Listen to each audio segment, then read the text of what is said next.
신명기 6장 4절에서 5절 말씀, 짧은 말씀이기 때문에 다 같이 한 목소리로 읽도록 하겠습니다.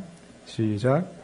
이스라엘아 들으라. 우리 하나님 여호와는 오직 유일한 여호와시니 너는 마음을 다하고 뜻을 다하고 힘을 다하여 내 하나님 여호와를 사랑하라. 아멘. 기도하겠습니다. 하나님 아버지, 오늘 주의 말씀 가운데 숨겨져 있는 하나님의 마음을 우리가 알 수 있도록 도와주시옵소서. 하나님, 어두운 우리의 마음과 우리의 영혼을 깨워주시고 밝혀주시고 우리가 주님의 얼굴을 진실로 찾을 수 있는 그런 주님의 자녀를 될 수 있도록 오늘 말씀을 통하여 저희를 교훈하시고 인도하여 주시옵소서. 예수님 이름으로 기도합니다. 아멘. 오늘 말씀 보시면은 약간은 특이한 점이 있습니다. 우리가 너무 잘 알고 있는 말씀이기 때문에 전혀 특이한 점이 없다고 생각하실 수도 있는데 한번 잘 살펴보시면은 특이한 점을 발견할 수가 있어요. 힌트는 오늘 제목이 힌트입니다. 오늘 말씀의 특이한 점은 사랑을 명령하고 있다는 것이 특이한 점입니다. 모세가 이스라엘 백성들을 모아놓고 설교를 하고 있는데 하나님을 사랑하라고 명령을 하고 있습니다. 여러분, 사랑이 명령이 됩니까? 사랑이 명령으로 과연 되는 것인가? 만약에 누군가 여러분에게 누군가를 사랑하라고 명령을 한다면 여러분 어떤 기분이 들까요? 살짝 불쾌할 수도 있고 또 당황스러울 수도 있을 것이에요. 우리가 그냥 좀 마음에 드는 사람도 사실 명령을 해서 그 사람을 사랑한다고 하면은 약간 반발심이 들 수도 있습니다. 그런데 만일 우리가 좀 다르게 생각해 보면은 우리 형제님들께 아주 아름다운 자매를 이렇게 소개시켜 주면서 이 사람을 사랑하세요 이렇게 명령을 하면은 어떤 마음이 들까요? 기분 좋겠죠, 사실. 안 그래도 나한테 사랑할 마음이 있었습니다.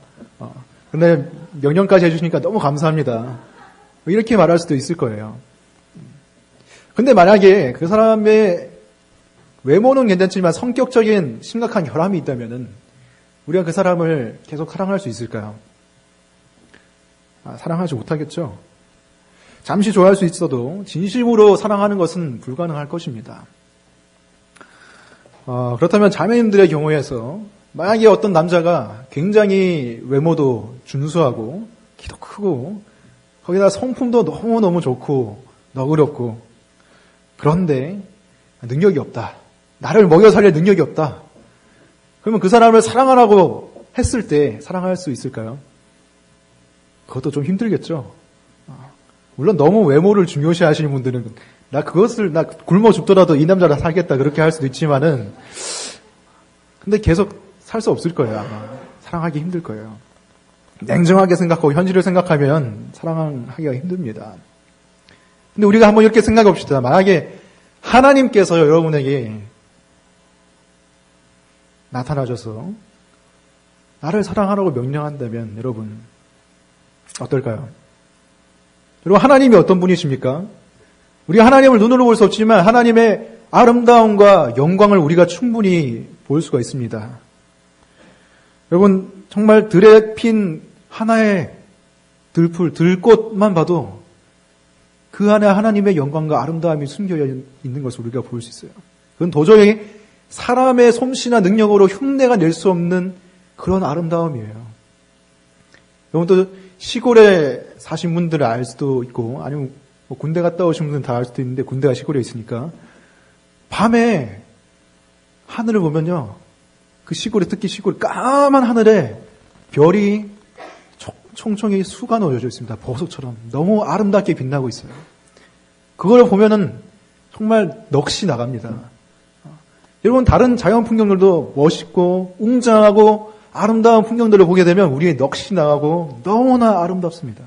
그냥 뭐라고 표현하기 힘들 정도로.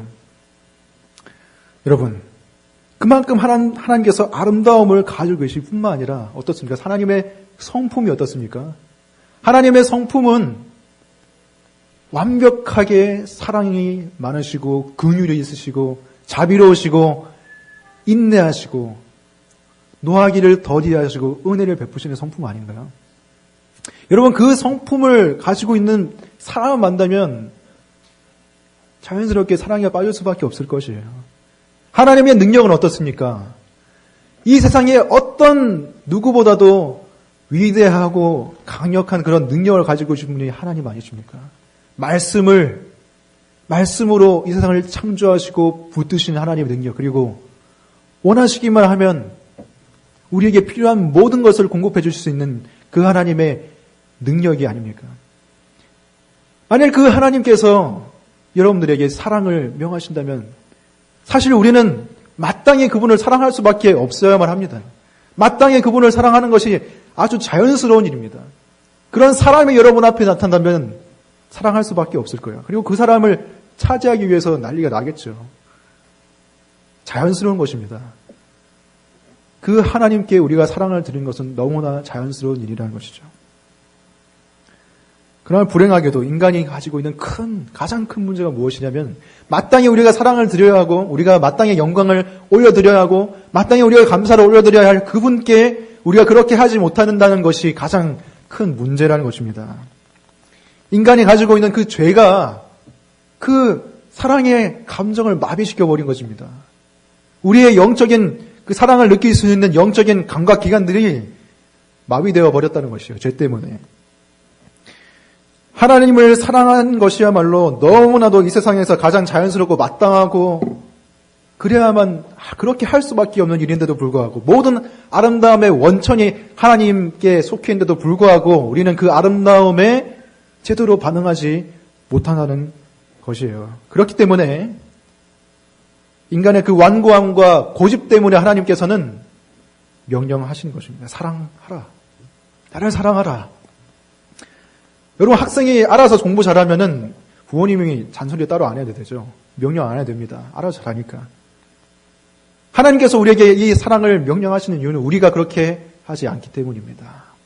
당연히 해야 되는 일에도 그렇게 하지 못한다는 것입니다.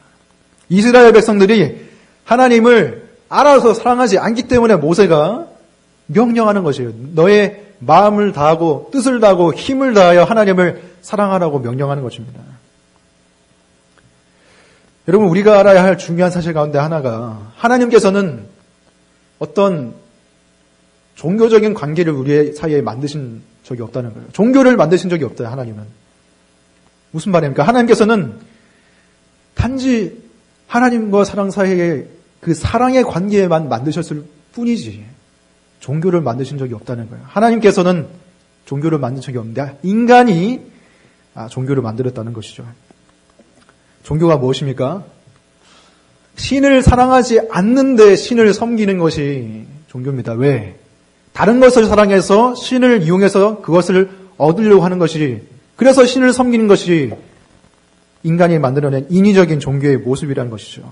신을 사랑하지 않으면서 나에게 필요한 평안과 안정과 행복과 건강과 부와 성공을, 명예를 얻기 위해서, 내가 사랑하는 다른 것들을 얻기 위해서 신을 이용하는 것이 종교의 모습입니다. 여러분, 흔히 우리가 구약의 하나님을 생각할 때 여러 가지 우리가 지켜야만 하는 많은 계명들과 우리가 순종해야 될 많은 거리들을 하나님께서 만들어 놓으시고 그것을 너희들이 지켜라 이렇게 말씀하시는 그런 하나님으로 우리가 구약의 하나님을 생각하고 있습니다. 그래서 구약의 하나님은 마치 종교를 원하시는 그런 하나님처럼 우리가 오해할 때가 있다는 것입니다. 근데 여러분, 과연 구약의 하나님이 그런 분이신가? 오늘 본문 말씀이 기록된 신명기는 율법과 계명이 너무너무 많은 책이에요. 그 이름도 보면 거듭 신자에 명령할 명자, 기록할 기자를 써서 명령을 다시 되풀이해서 적고 있는 책이 신명기입니다. 이스라엘 백성이 가나안 땅에 들어가기 전에 너희가 가나안 땅에서 이렇게 살아야 된다. 뭐 말하고 있는 것이, 이런 계명들을 지키며 살아야 된다고 말하는 것이 신명기예요. 근데 이 안에도 무수한 율법과 계명들 속에서도 하나님께서는 그 중심에 항상 사랑을 두셨다는 것을 우리가 살펴볼 수가 있습니다. 우리가 신명기 말씀을 잘 살펴보면 그것을 볼 수 있습니다. 신명기에 기록된 말씀 몇 구절 함께 우리 설교 관련 말씀들을 통해서 보겠습니다. 신명기 5장 10절부터 보시면은 뭐라고 되어 있습니까? 나를 사랑하고 내 계명을 지키는 자에게는 천대까지 은혜를 베푸느니라. 신명기 7장 9절 그를 사랑하고 그의 계명을 지키는 자에게는 천대까지 그의 언약을 이행하시며 은혜를 베푸시되. 신명기 11장 1절 그런즉 내 하나님 여호와를 사랑하여 그가 주신 책무와 법도와 규례와 명령을 항상 지키라. 항상 계명을 지키라는 것 앞에 하나님께서 무엇을 말씀하고 계십니까? 하나님을 사랑하고 하나님을 사랑하여 그가 주신 책무와 법도와 규례와 계명과 율법들을 지키라고 말하고 있습니다. 하나님께서는 단순히 너희가 계명을 지켜서 복을 받고 계명을 안 지키면 저주를 받고 거기에 관심이 있는 것이 아니라 가장 큰 관심을 하나님께서 내가 너희를 사랑하는 것처럼 너희도 나를 사랑하라고 거기에 하나님의 주된 관심이 있다는 것이에요. 그리고 하나님을 사랑하는 것 그 자체에 인간의 가장 큰 기쁨과 가장 큰 복이 있다고 하나님께서 말씀하신 것이 신명기의 내용인 것입니다. 여러분 이것들을 볼 때 하나님의 마음이 느껴지십니까? 하나님의 마음은 이런 것이에요. 내가 원하는 것은 너희의 사랑이다. 단순히 말씀을 읽고 기도하고 헌금하고 구제하고 봉사하고 그 여러 가지 것들을 행하는 데 내가 관심이 있는 것이 아니라 너희가 나를 사랑하고 그것들을 행하는 것에 관심이 있다. 나를 사랑하고 그 반응으로 그 표현으로 그것들을 행하는 것에 나에게 관심이 있다는 것을 하나님께서 말씀하고 계신 거예요. 하지만 불행하게도 이스라엘 사람들은 그 하나님과의 사랑의 관계를 오해하고 그리고 왜곡해서 하나님의 마음을 깨닫지 못해서 인위적인 종교 생활을 계속 해놨다는 것이에요. 하나님께서는 이스라엘 백성들의 사랑을 원하셨는데 그들은 하나님께 풍요와 다산과 적국으로부터의 안전과 그런 것들만 원해서 하나님을 섬겼다는 것입니다. 그래서 하나님께서 그것을 일부러 주시지 않을 때는 그들이 다른 신들을 찾아가서 가나안 땅의 이방 신들을 찾아가서 바알에게 붙고 아스타롯에게 붙고 아세라한테 붙어서 자신이 원하는 것을 얻어내는 종교 생활을 계속 이어나갔다는 것입니다. 여러분 과연 근데 이것이 이스라엘 백성들의 문제만일까요? 이스라엘 백성만의 문제일까요? 그것이 아닙니다. 바로 우리의 문제입니다. 하나님의 관심은 사랑에 있는데 우리의 관심은 사랑에 있을 때가 많지 않은 것 같아요. 하나님을 알지 못하는 사람뿐만이 아니라 크리스찬들도 하나님을 안다고 하는 사람들도 하나님의 사랑에 과연 관심이 있는가? 하나님을 사랑하는 데 관심이 있는가? 다른 데 관심이 많을 때가 많다는 것이죠. 불행하게도. 그 모습 중 한 가지는 정말 그냥 노골적으로 복을 추구하는 사람들도 있습니다. 노골적으로 나는 하나님을 통해서 복을 얻겠다. 하나님을 통해서 나는 대기업에 취직하고 싶고 하나님을 섬겨서 명문대 들어가고 싶고 좋은 배우자를 얻고 싶고 풍요롭게 안전하게 건강하게 살고 싶다고 그렇게 노골적으로 신앙생활을 하는 사람이 있습니다. 다른 모습은 그렇게 노골적이지는 않지만 교묘하게 종교생활을 하는 경우가 있습니다. 하나님을 사랑하는 것을 제쳐두고 의무감으로만 성경을 읽고 기도하고 헌금하고 하는 모든 것들 단지 그냥 투두리스트에 체크하듯이 지워나가듯이 그것들을 다 하고 나면 나에게 그냥 만족감을 느끼기 위해서 하는 종교 생활들, 신앙생활들. 하나님을 사랑하는 것보다는 그냥 내가 얼마나 신학을 많이 알고 있는지, 내가 성경 구석구석을 얼마나 많이 알고 있는지, 아니면 내가 교회에서 어떤 직분과 자리를 차지하고 있는지, 이 기독교라는 문화 속에서 나의 입지가 얼마나 굳건한지, 사람들이 나를 얼마나 알아주는지, 교회 안에서 나는 어떤 사람인지, 그런 것들에 관심이 많을 때가 많다는 것이에요. 물론 그렇지 않을 때도 있지만 그렇게 되기가 얼마나 쉬운지요. 여러분뿐만 아니라 저도 마찬가지입니다. 그렇게 되기가 얼마나 쉬운지. 우리 안에 그런 뿌리 깊은 인위적인 종교성이 하나님을 사랑하지 않고 하나님을 섬기려 하는 그런 모습들이 뿌리 깊이 박혀 있다는 것입니다. 그 모든 것들이 사실은 하나님 사랑이 아니라 자기 사랑이죠. 자기 사랑. 나를 위해서 하는 것들. 근데 사람들이 왜 그렇게 자기 사랑을 추구할까요? 자기 사랑을. 그 이유는 자기 사랑을 통해서 자기 가치를 세우기 위해서라는 것이죠. 내 가치를 세우기 위해서. 내 자신이 가치 있으려면 내가 명문대 가야 되고요. 내가 가치 있으려면 좋은 데 취직해야 되고, 좋은 배우자가 되고, 건강해야 되고, 안정해야 되고, 그리고 교회에서 내가 가치 있기 위해서는 교회 문화에 익숙해야 되고, 사람들에게 인정받아야 되고, 성경도 많이 알아야 되고, 기도도 열심히 해야 된다는 것이죠. 그거를 통해서 내 가치를 확인하고 싶은 것입니다.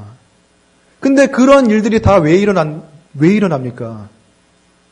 우리 마음속에 깊이 깔려있는, 우리 마음의 기저에 깔려있는 불안감 때문에 우리가 그런 몸부림을 친다는 거예요. 불안감. 내 가치를 확인받고 싶은 불안감 말이죠. 근데 그것은 모두 다 하나님과의 사랑의 관계에서 멀어져 있기 때문에, 하나님의 사랑은 제쳐놨기 때문에 그런 불안감이 생기는 거야. 하나님께서 이스라엘 백성에게 말씀하셨습니다. 너는 내 눈에 보배롭고 존귀하다. 내가 너를 사랑한다. 하나님께서 말씀하셨어요. 그들이 이 하나님의 말씀을 진정으로 믿고 깨달았다면 그 안에서 자신들의 가치를 발견할 수가 있었을 거예요.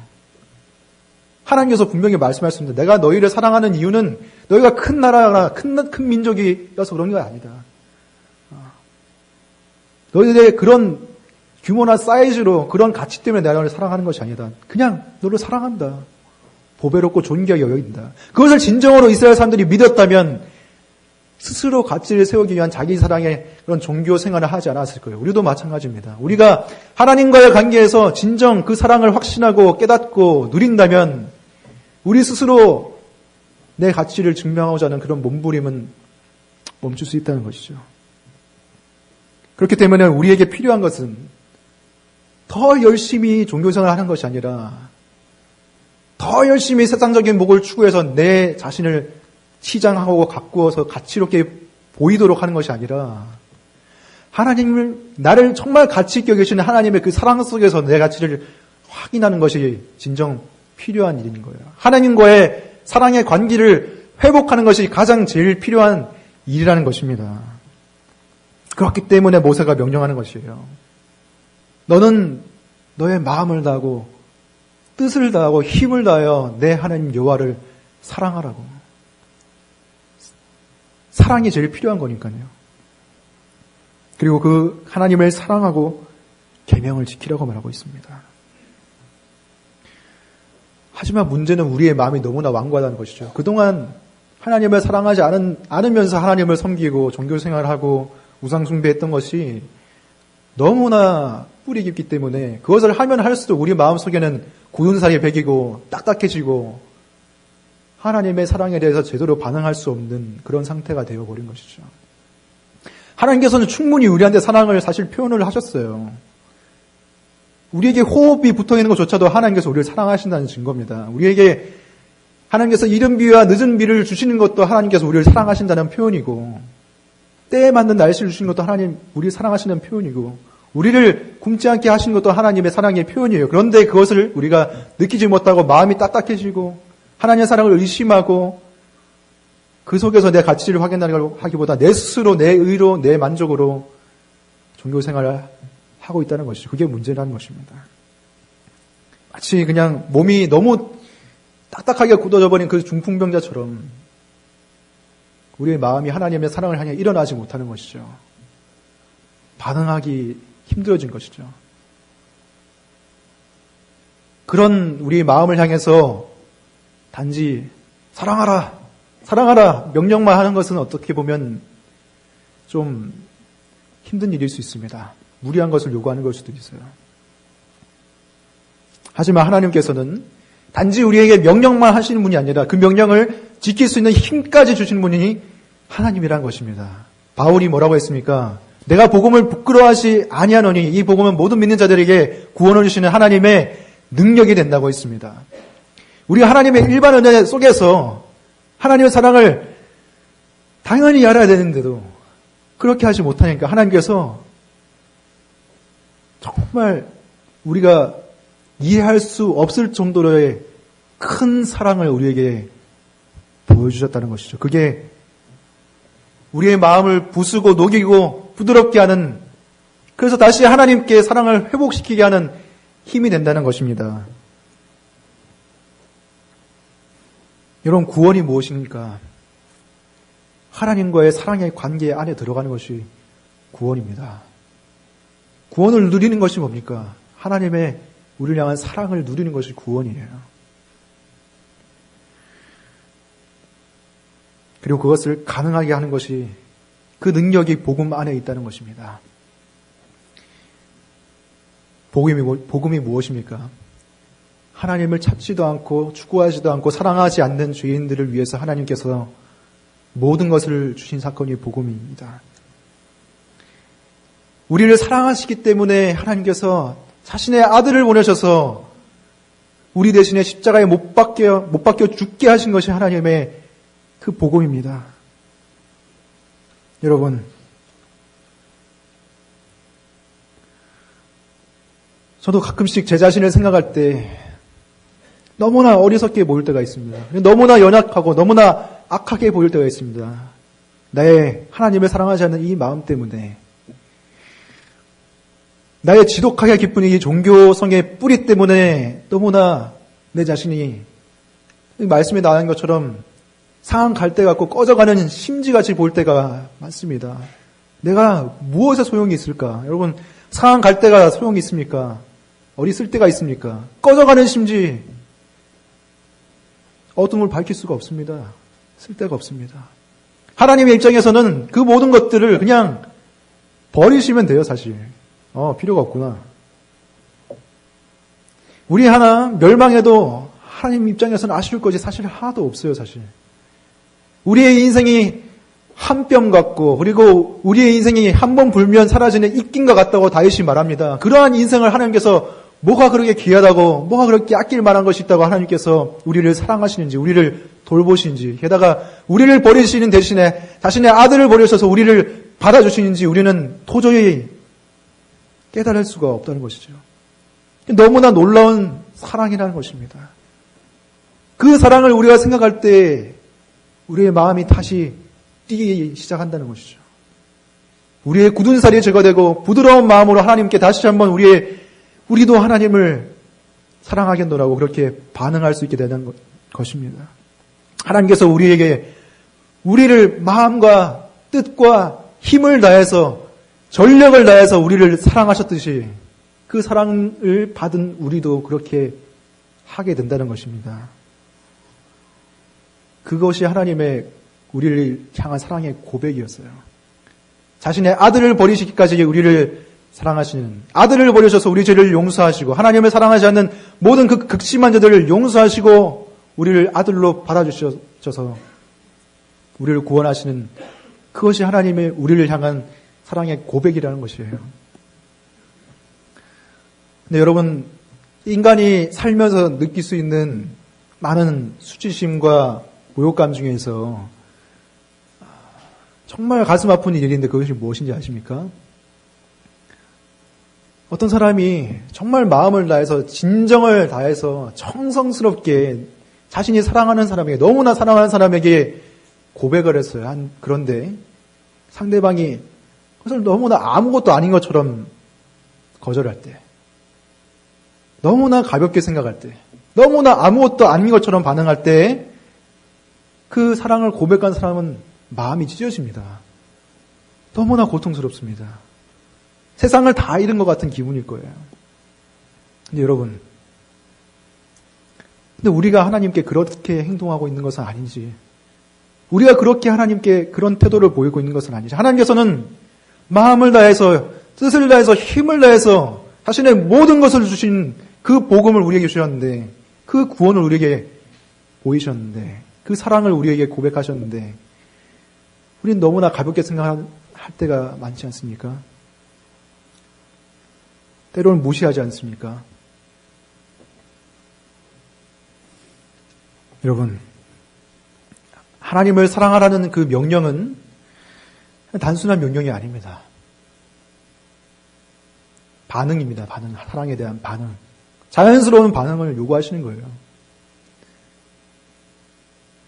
아름다운 풍경을 보면 우리가 감탄하듯이, 아름다운 음악을 듣고 감동하듯이, 너무나 감동적인 영화를 보고 우리가 눈물을 흘리듯이 말이죠.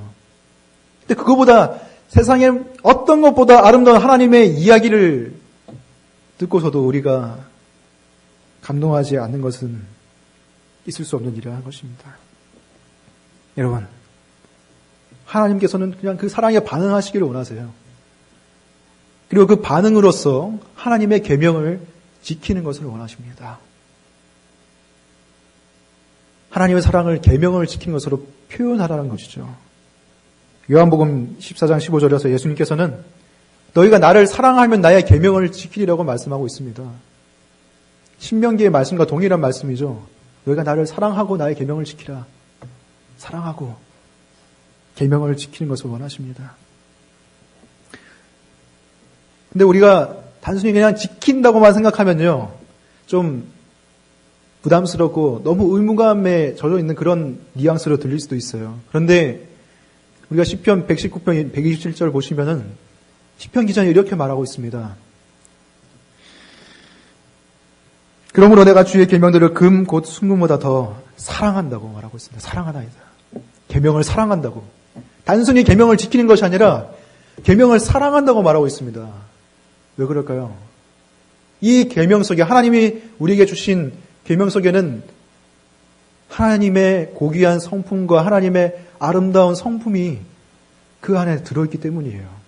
그래서 그 계명을 자세히 살피면 살필수록, 묵상하면 묵상할수록 그 안에 있는 하나님의 성품 때문에, 그 아름다움 때문에 그 계명을 사랑하게 된다는 것이죠. 너무나 바르고 너무나 의롭고 너무나 자비롭고 그 계명 자체를 사랑하게 된다는 그 지경까지 이르게 된다는 것입니다.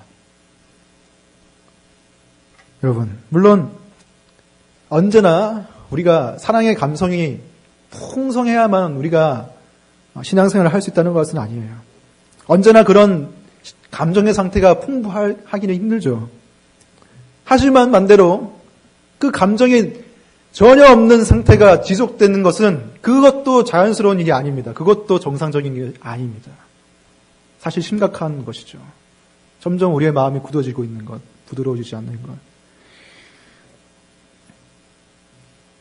우리가 사랑의 감정이 충만하지 않더라도 계명을 지켜야 될 때가 있습니다. 남녀 사이에도 항상 감정이 풍성하지 않더라도 서로에게 하는 헌신과 서로에게 다하는 의무를 통해서 사랑이 깊어질 수 있어요. 우리도 마찬가지입니다. 하나님과의 관계에서 언제나 사랑이 풍성하지 않더라도 우리가 그렇게 할 수 있습니다. 하지만 주의해야 된다는 것이죠. 그것이 장기화되는 것이 결코 자연스러운 일이 아니고 결코 바람직한 일이 아니라는 것이에요. 관계에는 감정이 있어야 됩니다. 그걸 무시하면 안 되는 것이죠. 복음이 지속적으로 머리에만 머무는 신앙생활은 자연스러운 것이 아니라는 것입니다. 그럴 때 다시 한번 복음으로 돌아가서 우리가 하나님의 사랑을 느끼고 그 안에서 거해야 된다는 것입니다. 근데 복음 들어도 별말 다를 게 없는데요? 이렇게 생각할 수도 있지만 여러분, 복음은 우리가 다 이해할 수 없는 거예요. 하나님의 사랑과 하나님의 은혜는 우리가 다 이해할 수 없는 것이죠. 그래서 아침마다 새롭고 또 새롭다고 말합니다. 하나님의 인자하심이. 우리가 이해할 수 없는 만큼, 우리가 마음이 딱딱해지는 그것보다 하나님의 사랑이, 복음의 안에 있는 사랑이 더 능력이 강하다는 것이죠. 그렇기 때문에 그 안으로 돌아갈 때마다, 진실하게 하나님의 사랑을 깨달을 때마다 우리는 복음을 더 깨닫게 되고 우리의 마음이 하나님을 향해 소생된다는 것입니다. 여러분, 오늘 제가 여러 가지를 얘기했지만 중요한 것은 한 가지예요. 하나님과의 사랑의 관계 안에 거하시기 바랍니다. 단지 그것은 하나님께서 신약에서 말씀한 것이 아니라 오늘 말씀에서 살펴본 것처럼 구약에도 마찬가지였습니다. 늘 하나님께서는 그것을 원하고 계셨습니다. 인간을 창조하셨을 때 그때부터 지금까지 하나님께서는 그것을 원하고 계셨던 거예요. 사랑의 관계. 오늘 계기를 삼아서 우리의 신앙생활을 다시 한번 돌아봤으면 좋겠습니다. 내 마음의 중심에는 과연 무엇이 있었습니까? 단순히 인위적인 종교생활인가? 메마른 형식주의인가? 자기 만족과 자기 사랑인가? 하나님께서는 말씀하십니다. 너는 마음을 다하고 뜻을 다하고 힘을 다하여 내 하나님 여호와를 사랑하라. 하나님께서 너희를 마음과 뜻과 힘을 다해 사랑하셨듯이 라고 말씀하십니다. 기도하겠습니다. 하나님 아버지, 사람이 무엇이간데 주께서 우리를 돌보시며 우리를 사랑하십니까? 우리의 마음이 이렇게도 완고하고 딱딱한데 왜 우리를 버리지 아니하시고 자신의 아들을 버리셨습니까? 주님, 우리가 주의 복음을 생각할 때에 우리가 다시 주님을 사랑하게 되게 하여 주시옵소서. 주여, 우리가 주님의 사랑의 관계에 관심을 가지게 도와주시옵소서. 하나님께서 우리의 사랑에 관심이 있으시듯이 우리도 또한 그렇게 하기를 원합니다. 주님, 참으로 그 본질이 회복될 수 있는 우리의 신앙생활이 될 수 있도록 주님 우리를 불쌍히 여기시고 인도하여 주시옵소서. 예수님 이름으로 기도합니다. 아멘.